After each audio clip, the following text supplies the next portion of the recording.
నమస్తే K24 news స్వాగతం సుస్వాగతం. ADMS ఈ బైక్ పేరుతో హుస్నాబాద్ పట్టణంలో ఇటీవల నూతనంగా ఏర్పాటు చేసిన ADMS ఎలక్ట్రిక్ బైక్ షోరూమ్ను ఈ రోజు హుస్నాబాద్ మాజీ శాసనసభ్యులు ఉడతల సతీష్ కుమార్ సందర్శించారు. అనంతరం ఆయన మాట్లాడుతూ వినియోగదారులకు నాణ్యమైన సేవలు అందించాలన్నారు. రానున్న కాలంలో పెట్రోల్తో నడిచే బైకులు కొనలేని పరిస్థితి వస్తుందన్నారు. పర్యావరణ కాలుష్యం కాకుండా ఉండడానికి బ్యాటరీ బైకులు ఎంతో ఉపయోగపడతాయన్నారు. బ్యాటరీలతో నడిచే బైకులను పరిశీలించారు. వాటి పనితీరును అడిగి తెలుసుకున్నారు. ఈ కార్యక్రమంలో షోరూమ్ నిర్వాహకులు గుంటిపల్లి అజయ్, పెద్దపల్లి రవీందర్, ADMS టీం సభ్యులు తదితరులు పాల్గొన్నారు. చూస్తూనే ఉండండి మరిన్ని అప్డేట్ కోసం K24 న్యూస్.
ఒక బండి కాదు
కూర్చోండి అలా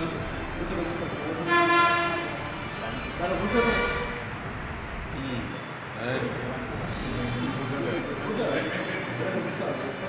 ఒక్క నిమిషం కూర్చో.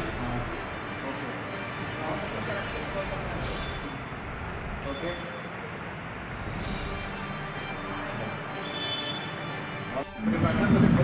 Company litre Sriramulu Bajaj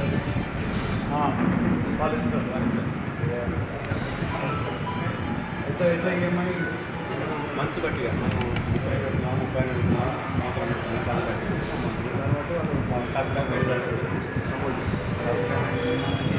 15,000 first ID తీసుకోవాలి.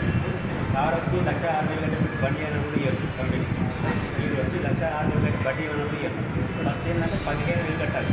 ఒక ఐడి కావాలి.